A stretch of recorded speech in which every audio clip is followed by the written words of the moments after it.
Are you guys ready to see your fixer-upper?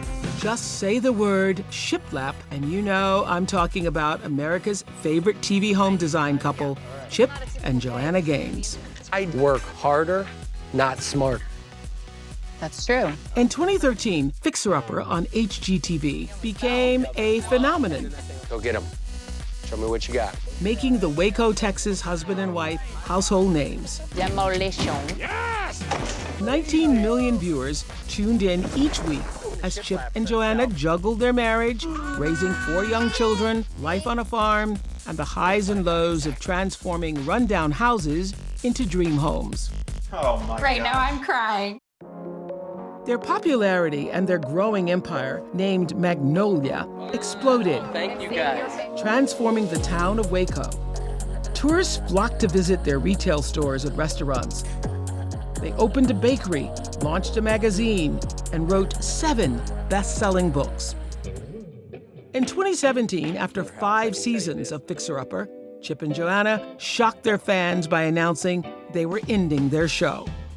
Now, after 2 years out of the spotlight, 17 years of marriage, and a new baby, they're back in a big way. Oh, snap. This July, 2021, Chip and Joanna will launch the Magnolia Network on Discovery Plus streaming service, offering 150 hours of original content, including several brand new series focused on home, food, design, and the arts. They've also added 2 shows of their own on Discovery Plus, Magnolia Table with Joanna Gaines, Isn't that pretty? and the much-anticipated Fixer Upper Welcome Home. Oh, we're back. We are back. What? Hello, Chip and Joanna Gaines! Hi. Gosh, guys, so good to see you. Welcome to Super Soul on Discovery Plus and my garden in Maui. Gorgeous. It's great to see you guys. Sorry it has to be virtually this time. We are beaming you in from Waco, Texas. Yep. And I hear that one of your restaurants burst a pipe in the recent storms. That is that true. Yeah, I mean, this happened pretty much. It became a bit of a statewide epidemic in the sense that, I mean, pipes were frozen, and of course, people didn't realize that they were in a pickle until the ice started to thaw. And just like millions of other people across the state, we went into the restaurant with water just pouring out of the drywall overhead, and it was because of a frozen pipe in the ceiling. So it was quite the a wake-up call for sure. And obviously, the whole family survived that. And now you're telling me it's 70 degrees there. So that's got to feel like whiplash No to doubt. people. I mean, we have gone from one extreme to the other. And then for just a few short days later, it to be in the 70s has been Crazy. like felt like we were all collectively fighting for our lives just a few short days ago. And now it's like we're there with you in beautiful Yes. Maui. But you know what's so interesting about the fighting for our lives? I remember when there was the Hurricane Harvey and all of that major flooding. And I remember so distinctly this black man being out in a boat and being interviewed by some reporter and him saying, "Why are you constantly, out here? You haven't had any sleep." And he said, "This is what Texans do. Wow. This is what Texans do." Amen. So I also noticed from this recent catastrophe, everybody coming together in a way that represents the spirit of what we believe America to be. Did you notice that Absolutely. too? We believe the best in America, period, and we love the state of Texas and believe the best in it. And so I'm a proud Texan, and I was actually a transplant. I was born and raised in Albuquerque, New Mexico for about the first 7-8 years of my life, and Joe was in fact born in Kansas, but we both ended up in Texas. And all that to say is just like Texans really know how to come together when something like this happens. But then the whole country coming together and you feel their support. It was a powerful moment for sure. Yeah, but I just never forgot. This is what Texans do. So while I was prepping for this interview, guys, I got to say, you have to be the hardest working couple. Your lifestyle brand, Magnolia, is now this huge empire. And I wanted to know, when you started, was this the dream, or is this a case of God dreaming a bigger dream for you than you even could dream for yourself? For sure. I would say when I think back to the dream, it was the smallest. It was, hey, if I can have 10 customers coming through the doors a day and I get to interact with 10 local women a day, that was kind of my goal. It was never any of this. And so I think that's what, I love about it, is I really feel like he birthed this dream in us, and it's his thing. It's not really ours at all, and we get to watch this magic unfold. When you first opened your local design store, when was that, 18 years ago, you decided that it was going to be Magnolia Market, and I have since learned that term Magnolia, the Magnolia tree, all of it has really deeper significance for, of course, you, Chip, who climbed the magnolia tree, I think. Was it on the first date? Yeah, if you've ever seen a magnolia bloom, they're gorgeous and really huge. So I plucked one of these blooms off of this tree that was over. Well, he climbed the tree. I mean, he had to show off. He used to say that when he had his landscape business, he would climb these trees and he would scale them and trim them. And so he wanted to show me how he could scale this. It was a huge magnolia tree. Yeah. So watching him get up there, he had to show off Joanna, because wasn't he an hour and a half late for the first date? And I'm telling you, if he would have been a minute later, I told my roommates, I was like, I'm not answering that door. If he knocks, if he doesn't come in the next 5 minutes, we're not answering. So he only had about 5 minutes left, or it would have been over. I hate to be ugly and be completely transparent here with you today, Miss Winfrey, but Joe, I was like quite the catch. I was really a bit of a player. I don't mean to go on and on about my love life, but Joe was a bit of a like the librarian type. You'd pull the pencil out behind her bun and then realize what was behind the scenes was this beautiful, spectacular woman. But she would have waited. I mean, if I was an hour later than the hour and a half, she would have still been waiting on pins and needles. No, I wouldn't have. No? He stalked me when I worked for my dad at his Firestone store. I did these commercials. For car maintenance, tires, and repairs, make Jerry Stevens Firestone. And so he'd always say, if I could just meet her. So he'd come into the Firestone store once a month, and finally we bumped into each other. So I would say you were... I was Insta-stalking you before Instagram. There was no librarian, this whole thing. All right. You know what? This thing that you guys have, this authentic thing, is what makes everything that you do work. So have you taken stock of what the empire entails? Do you all look at yourselves and say, oh my gosh, look at what we have done? I know you have this incredible business. You now have your own network and all that comes with that. I think for us, it's exactly opposite. I'd really love to hear your take on that, Miss Winfrey, and I mean that very sincerely. When I'm Call me Oprah. Call me Oprah. Right. Hey, Chip, I'm going to call you Chip, okay? I'm not going to call you Mr. Gaines, okay? All right, well, if you'll give me permission, I will certainly take it, yes. All right. But I'd love to hear your perspective on this. But Joe and I were both so ambitious isn't the right word. I just mean hopeful and optimistic and excited that even now, as all these things have come online, I feel like we're going to lose it any minute. We're so grateful and we're so thankful and we're so honored to be a part of this journey, but I definitely feel driven to stay one step ahead of whatever it is that feels like it's right around the corner. We have those conversations, but I think when we're talking in a place where we aren't, it's not about the fear. I think when we start in the beginning and think this was a gift that we feel like God handed to us, that's true. That if it does all go away, we're still going to be fine. That it's not ours to begin with. But don't you think you would fight for it? Like if God came down and said, "I want it all back," don't you think there would be a power struggle? It wouldn't be like this voluntary thing. It definitely wouldn't be easy. But I think the way I'm more fearful than Chip. I'm fearful by nature. And so for me to be kind of at peace, I think I have to be at a place where if it all goes away, we're still just fine because this wasn't ours to begin with. Yes, guys, I know this feeling all too well. I mean, because in the early days, rise of the Oprah Winfrey Show, I was like, oh God, okay, this goes away. I'll never get another job in television. Yeah. That kind of feeling, because it feels too good to be true. I actually relish having made every salary. I mean, I started out making $100 and then got a raise to $115 a week. And then I made $10,000 a year, $22,000 a year. So I've come Sure. up the ranks, and it makes you appreciate where you are right now even more. What makes you marvel the most about where you guys are, though? Like on just a regular level, it's that we get to do this together and that we really like each other. Like, I think the fact that we get to drive to work every day together and we get to tackle these big dreams together. I always have to remind myself every day, like, where it started so that I can really appreciate where it's at. What we started with was so minimal. We were fighting for our lives from a financial standpoint. It felt like every day it was like, do we turn the lights off? And the fact that we're still hanging on together, and it's just a fun adventure. For me to become famous, I lost a part of myself that was really, it was sad.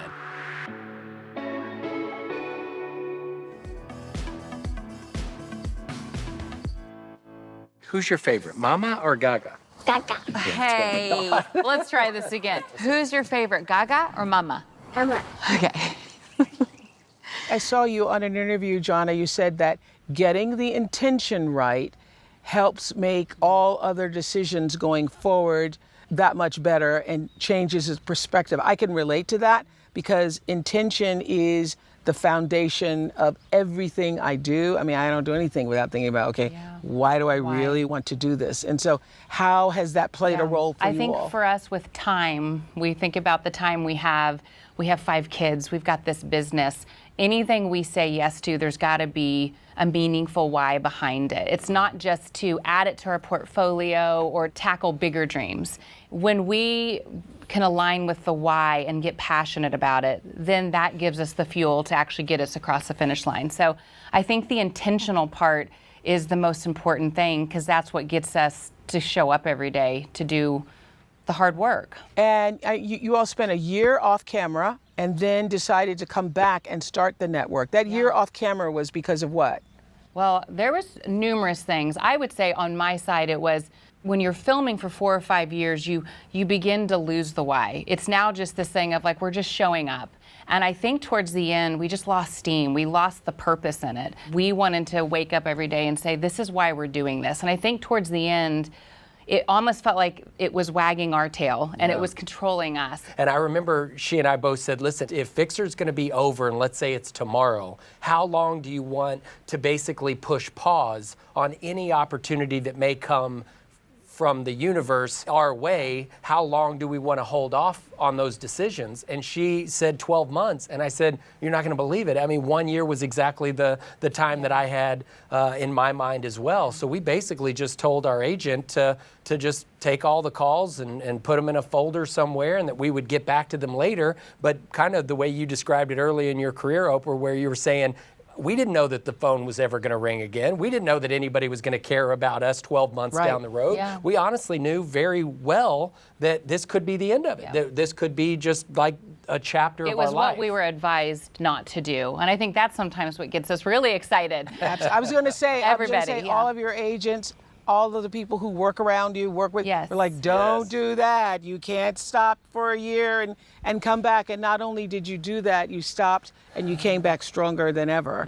And I have to say, what did you all do during those 12 months? I think we hunkered down Well, and let's be honest again. Oh, She yeah, I doesn't forget. love to be transparent and honest, so most of the time she's guarded. wait, and wasn't a I little bit- already? No, wait. No. Oh. So we I had got pregnant. we had 4 children before we started filming Fixer Upper. Yes. All the babies were on the ground when Fixer Upper started. And then you might notice, Oprah, we had 0 children during the 6 years that we filmed Yeah. Fixer Upper. And then as soon as we took that year off, magically we had another child. So that's But- what we did. That's we were what doing. you did. But we had to That's what you find did. ourselves again. I think what happened in Fixer, Oprah, when it first started, we really thought, oh, wow, people in Waco are going to get to watch us do these renovations. Yeah. We didn't know anyone outside of Waco would tune into this show called Fixer Upper. And so Millions of people, like 19 million It's people. crazy. We actually love our production company that found us from the very beginning, had a really extremely amicable relationship back and forth. But they sat us down early in the process and said, quote, this is going to be really a niche of of a show. For it to have really connected with people on both coasts, now all over the world, is unbelievable. I think in that process, when the fame thing happens, which that even seems weird for us to say fame, but there's something that you lose a little bit. You lose normal stuff, like the normalcy of life. And I think in that 5 years, we never got to deal with that because we were just going. We were filming, and then every year we'd realize, wait, more people know us. You know, you can't really go out as much like you used to. So I think what happened is we needed that year to really ground ourselves again as humans and say, this is what's normal for us. Like, that's good. It was important. So what kept you grounded, guys? This is such a great conversation to have with you two. I have discovered that fame is just, your life is the same. You're the same. And everybody has an idea of what that is. Yes. It's just more people know your name. Yes. And I think if you don't know who you are when the fame thing hits, then you lose yourself. Did you all start to sense that, or did you know that you were grounded before the fame thing hit? You were so grounded, had your own life, the 4 kids, and you took the time off because you wanted to reground. And I would say, I want to speak on Joe's behalf because she would never say things like this, but she is so incredibly wise, so incredibly grounded. All the things that you just described is who Joanna is. And to be really frank, I thought that's who I was also. But really what happened and was the truth for Joe and I was it was no big deal for her. But for me to become famous, I lost a part of myself that was really, it was sad. And I would say it took me a year or two while I was still filming to try to grapple with what exactly it was that I was losing. And then that year off, I really think that Joe and I were able to kind of hunker down and really kind of try to unpack what it was about fame that seemed so incompatible with my personality. Chip is just, he's so relational, and that is what fuels him, but it's that authentic. It's when it passes that layer of superficial to then that really genuine, authentic thing. And I think sometimes with fame, oh my gosh, can I get a picture with you? I think that's what maybe eats his lunch more, that it's just, it feels a little more superficial because of maybe who he is more than who he really is. And I think it's important to him, these authentic, meaningful moments, that the more famous you get, the harder those moments are to come by. Yeah. I will say there have probably been 5 pivotal moments in my life where I can say that was God's voice.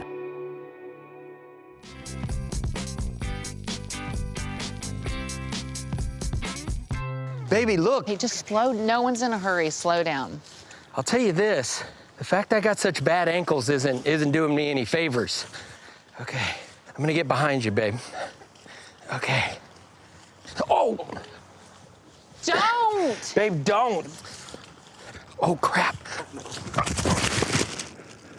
I love this, what you write in your new book, No Pains, No Gains, Chip. You say that for much of your life you were a shapeshifter. You were always trying to change your personality in order to fit in. And I thought this was so interesting. You wrote, my imitation act took its final bow soon after I met Joe. What was it about Joanna that made you figure out who you really wanted to be? That's a great thought and a great memory to go back to, because when I was in high school and pre-high school and then college and young adulthood, I was always trying to be everything for everybody. I mean, no matter who I ran into, I wanted to be the most liked human being on the planet. But when Joe and I first started dating, I realized, and she would bring this to my attention, just how many different versions of myself I was trying to entertain simultaneously. And I just remember when she said to me, who is it that you want to be? I remember that we had this really kind of heartfelt conversation. And I said, Joe, I want to be who God wants me to be. Whoever that is in the future, this future version of myself, I want that more than I want anything in the world. And I remember that we had a kind of a breakthrough moment when that kind of popped out of my mouth. And I don't know where it came from, but I know that there was some that's what I think brought me like that piece of, if that's what he wants, I can trust that. But I can't trust if you want to be this or that for everybody. And so I think that was a really clarifying moment for both of us. Yeah, you also joked, Joanna never wanted the loud guy, and you weren't looking for the quiet girl either. Is it because opposites attract, that you all are so magnetic. This is what we're watching. This is your oppositeness makes you so authentic, actually. Well, I appreciate that, and I certainly agree with that thought that opposites attract. On our first date, Chip was just talking and talking and talking, and I sat there and kind of went away. Like, this isn't gonna last. He talks too much. And this is when I've heard God's voice more than ever. I heard him say, this is the man you're gonna marry. And I'm arguing with God. I said, no, it's not. In my mind, way, way in the back, I'm like, no, it's not. This is the man you're going to marry. No, he talks a lot, God. And Chip's still going. He doesn't even know I've left the conversation. Now I'm like arguing with God. And so for that moment, I knew, holy cow, like my whole life, I was attracted to quiet. Chip was attracted to the life of the party. What are the chances we got exactly opposite of what we were attracted to, and somehow it worked? Well, Joanna, you've talked about how at different points in your life, you've heard the voice of God. God has spoken to you. And since this is Super Soul, I want to know how that shows up for you. Is it like a voice in your head? Is it a feeling? Is it through prayer? How does God speak to you? All three of those things for sure. It's always met with this presence of peace, where anytime I'm wondering, wait, is that me? Because I'm in my head a lot. Like a lot of the times I'm wondering, is that me talking? I will say there have probably been 5 pivotal moments in my life where I can say that was God's voice. I would have never, that was him, and I felt this sense of peace, almost like that moment where you get chills and there's something else. So I think that's something that since I was a little girl, I've experienced God in that real way, very relational. That's why I kind of, with the idea of religion, I shy away from that. It's more my relationship with God is like no one else's, just like yours with, it's like God is so creative that I can't impose what my belief and what my relationship that I have with him should be like Chip's or should be like yours. He shows up in beautiful, unique ways for all of us. I'm very realistic. I need to hear it. I'm literal. And so that's how he shows up for me. And for Chip, it's very different. So Chip, how does God show up for you? How does God shows up for me in very practical, real ways. Like I work. That's how I meet with God. And when I sweat and I'm lonely, I'm sad, I'm mad about something. I mean, when you chop firewood, like literally that, or demo day, you see this demo day thing, you don't have to have any talent to be good at demolition. You just want to break stuff, And I think that God meets me in those very childlike, very natural, very simple ways. I'm not a theologian. I don't understand. I mean, there were years, we both grew up in pretty conservative Christian families, and we were brought up in church in the very traditional sense, but I didn't love to open the Bible and read the Bible for hours a day. And then I would go out at my granddad's ranch and I'd get on a horse, or I'd get thrown off of a horse, or I'd go try to wrestle a cow, or I'd go see a cow being born, and I would really feel like I experienced God in those moments. You get one pep talk from Chip Gaines and it's like, I can rule the world.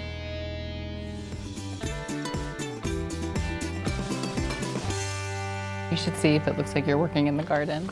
Oh, yeah, I do Okay. want to see this. Oprah, now that we're done, you got to tell me, does this look like I was working in the garden? Well, I don't know. Will she be able to see it? She won't. Oh, Can she y'all won't? see it? Oh, yeah, I can see. I'm All right, looking then at you you right have to now. duck. Go ahead. I've got to be tilling the garden. Back I'm here. working.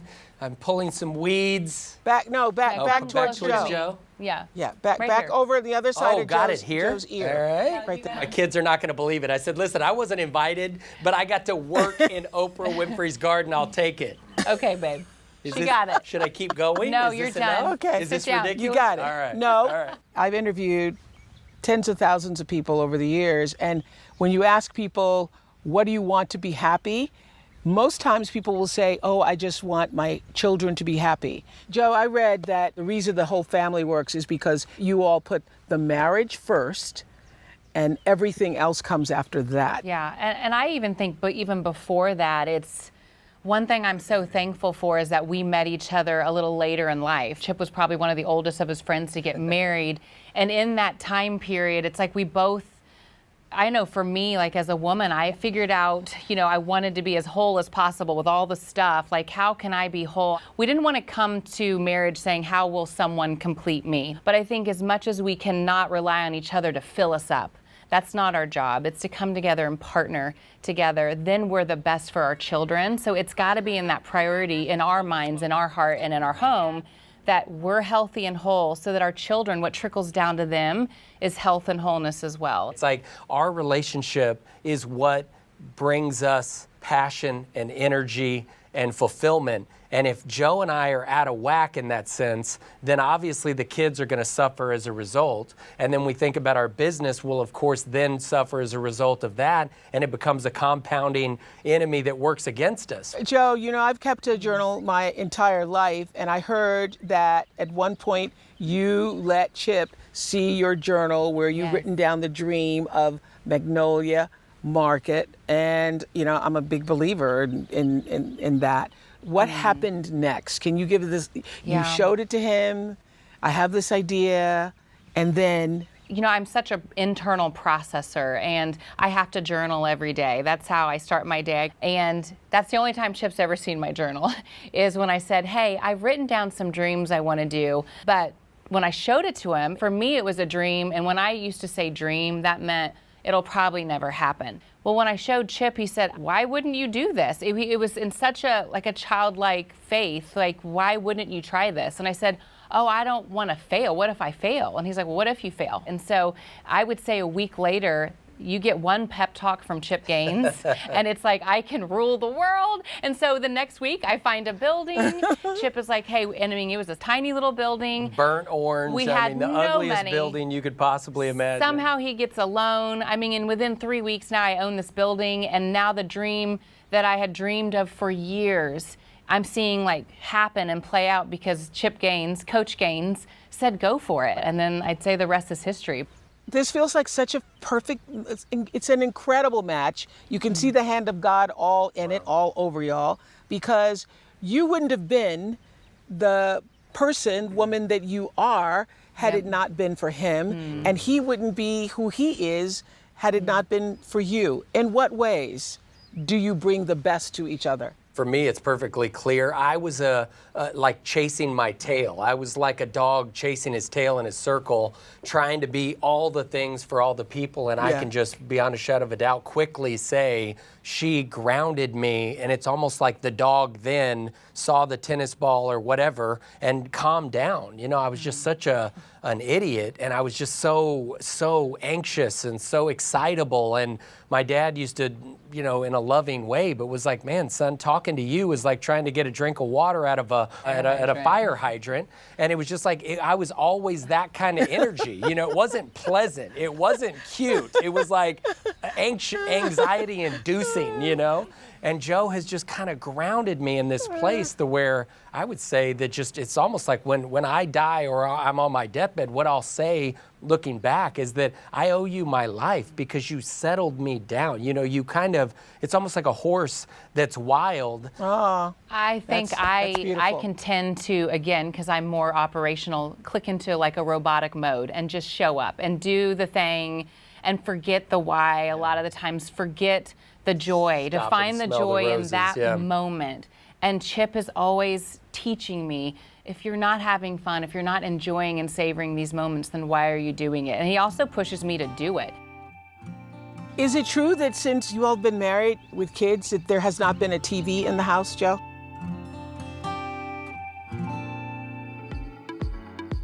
Chip and Joanna are the proud parents of 5 children: 16-year-old Drake, 14-year-old Ella, 12-year-old Duke, 11-year-old Emmy, and their newest addition, their son, Crew, born June 21st, 2018. In your book, Magnolia Story, you write about how you made the choice to let go of someone else's ideas of perfection and not just survive, but then to begin to thrive. Survival is something that I think a lot of us, we always try to figure, right, hey, today, what are we feeling? Are we feeling like we're trying to tread above water? Are we thriving in this moment? And I would say when I said that a long time ago, it was when I was, you know, mothering 4 kids, 4 and under, and I just felt like I couldn't see straight. I forgot what was I doing, and I was treading the water, and I felt like I was in the deep end.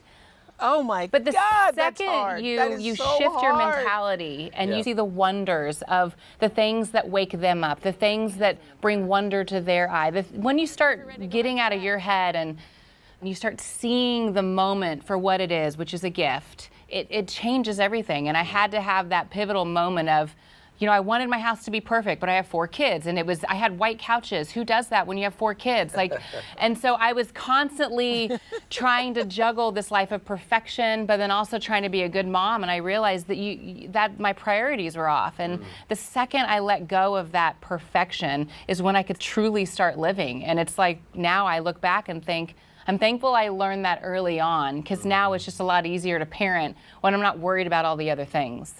Is it true that since you all have been married and with kids, that there has not been a TV in the house? This year Joe? I tried to tell Chip, we did a little ad onto our house, and I said, Chip, can we please get a TV and put it over the fireplace? And he said no. But from the beginning, Oprah, when we were engaged, we went to marriage counseling, and they said, hey, we challenge you guys for 6 months, don't get a TV. Play cards, go on a walk. And so for 6 months, Well, they left it to us to say how long we would do it. Can go. And everybody said a couple of weeks, a couple of months. We just came Let's back try it. instinctively, like we did with the year off of television. We said we want to be without television for 1 year, and wouldn't that be something? We literally just thought it would be romantic. And at the end of that 1 year, we said, well, what about guys, another year? And we both looked at each other, kind of laughed, and was like, all right, let's do 1 more year. And then after that, the people that say it takes 21 days to form a habit, those people are liars. It takes 2 years to form a habit. Really? But I will say, after that second year, we've never looked back. Well, how do you watch yourselves? This is funny. Do you not watch the yourself? On date nights. When the fixer would be on, we'd go to our friends. So every Tuesday night, Yeah. we'd get a babysitter and we'd go to friends and we'd watch it. Well, now with the Discovery Plus, And we'd sit and just laugh at me. We were like, he is so fun. Wait, that's me. I'm funny. You're such a dork. But now with the streaming, we get in front of my little computer, all 7 of us on the couch. And I took a picture the other day to show a friend, and they Yeah. said, you're not joking. You really don't have a TV. We've got this tiny little computer, and all of us are trying to see us. And so that's how we watch it. My mouth is open wide. I think the irony of having a Wow. network and not having a TV, I know. it's kind of odd. But Very crazy. I tried this year, Oprah, and he said no. So I'm fine with that. I want to ask you a few questions. I've been asking other Super Soul guests about life during the pandemic. What did the pandemic teach you that you could live without, and teach you that you could not Ooh, let me live do without? the can't live without. Okay. Can you do the can live without? Okay. Yeah. Like you feel okay, but am I giving you a I raw don't know deal? what I'm just you go. Okay, and then, my thing that I have found that I long for so desperately is just human touch and sincere, in-person human connection and relationship. And I knew that I thought I needed that, but I have come to a place of like very sincere, passionate understanding that like I need a hug. Like I need to shake somebody's We need hand people. and to look people in the eye and tell them I love them, Connection. and for them to say they love me, you know. And I knew that I thought I needed that, but I would say beyond a shadow of a doubt, I now know I Yeah. need that. What I realized during the pandemic is the time with my kids. Like I didn't realize the gift that it would bring us. Even with Crew, you know, as a little toddler, you know, we have Drake who's 16, who's driving for the first time in this week, you know, and then you've got Crew who I'm trying to potty train. Are you a nervous wreck every I- time Drake goes out? Are you I a nervous have wreck this every app time he gets in? not where I believe it. follow him, and it shows how fast. I mean, I've turned into that mom where I'm like, Yes. oh, he made it. And she literally burst into tears Every the first day. day. Like, see, I'm opposite. I'm like the biggest cheerleader. I was like, dude, you're going to get to go through a it's hard. drive-through restaurant. You're going to get to order your first hamburger by yourself. I can't believe it. This is going to be so exciting. And Joe just thought he was like moving to Paris. I didn't know I would react like that, but it is, I'm still dealing with it. Like, it's like, what? I'm not even a crier, but there's something about that season shift that I feel like I hate change. Like, I love the way we do things. I love taking him to school. The connection I have with Drake in the car is our best time together. It's when he's the most vulnerable and real, is me and him in the car. And now that moment's gone. So I feel like for me, I'm just grieving the loss of that, but also so excited about the freedom that he's finding as a 16-year-old boy. So it's such a weird Sure. thing, but I didn't think it hit me like that. I told the other kids it won't be as hard with them. It's just the first. I had to like deal with it. Yeah. Get through the first.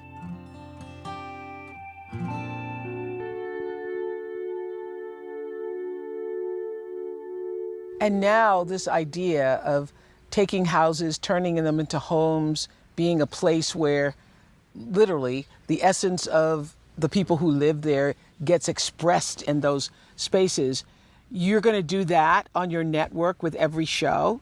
What is the vision and intention behind the network? With every show that's on the network, when we are finished watching it, our hope is that when others are finished watching it, that they say, what's untapped in my life? What fear is keeping me from that? Whether it's small or big, it is that idea of, hey, they've inspired me to move forward with this. And I think that's our hope, is that when people watch these stories, that they in some way can relate to the talent's vulnerability. When you put yourself out there and you're vulnerable, I think it opens up the door for other people to do the same. There's a freedom in that. So, and those two things, unbeknownst to us, because we didn't go after these units, these shows, with this thought in mind. But as they started developing and we started realizing there was a common denominator in all the shows, it was vulnerability and risk. I mean, these people were taking these life-worthy risks, these God-sized risks in each of their circumstances under completely different, each story was different than the next, but we just realized that we were really drawn to those two components. And the more different, the better. You know, I think a lot of people are like, Chip and Jo Network, and we're just like, we don't want it to feel like, we want every show to feel different and unique in its own beautiful way. Yes, and showing us the possibility. I think, you know, what I come away with anytime I watch one of your fixers is that, oh, you see possibility in things that you didn't know were there. And then that is a metaphor for your own life, finding possibility for yourself. Okay, I want to ask these little super soul questions for you. When was your faith most tested, Chip Gaines? I would say when we were just on the verge of bankruptcy. And I joke with our inner circle that the only reason we didn't file bankruptcy, literally and technically, was just we didn't really have enough stuff to qualify. I don't think we could have gone bankrupt. What were they going to do? Yeah, give us that chicken. Give us back our dog. I mean, we didn't have any things.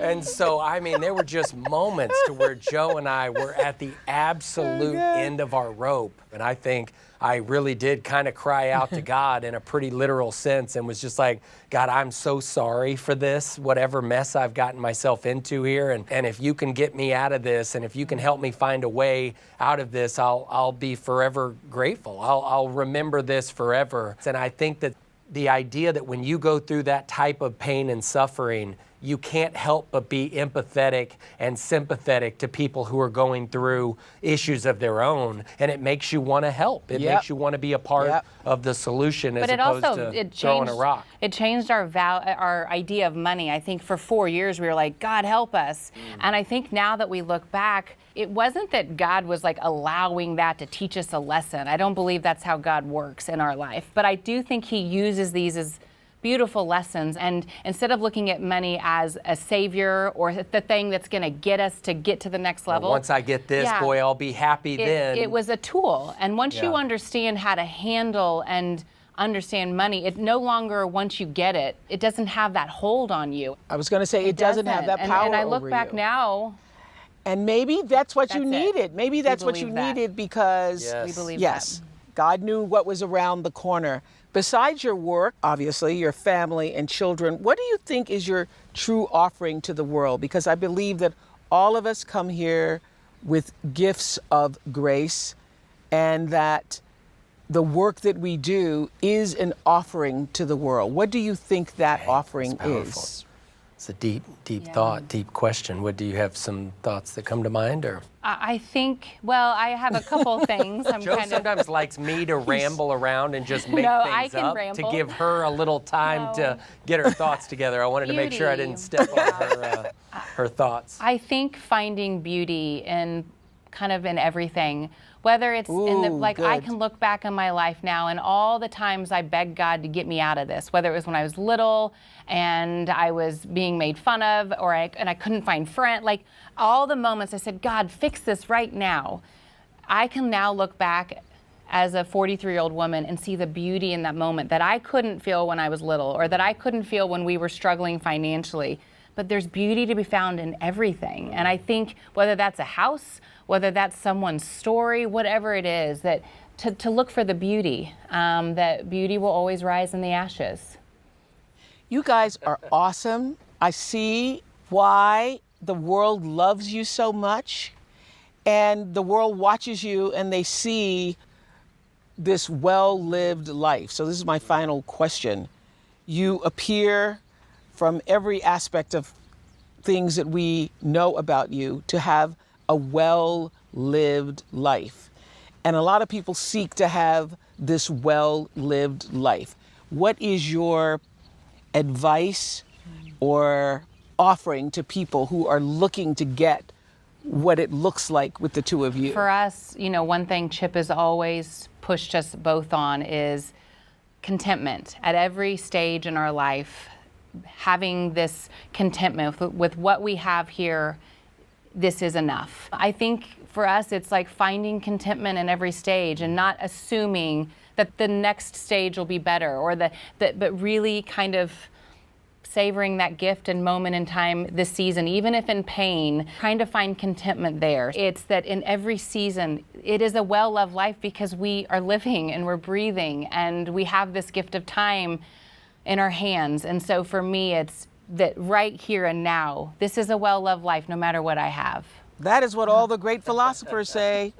Thank you so much. Chip and Joanna Gaines, thank you for coming on Super Soul. And you know what? I can believe that your vision for the network is going to be blessed because you are in alignment with that intention. Thank you, So God bless you both. And we look forward to seeing you both on Discovery Plus.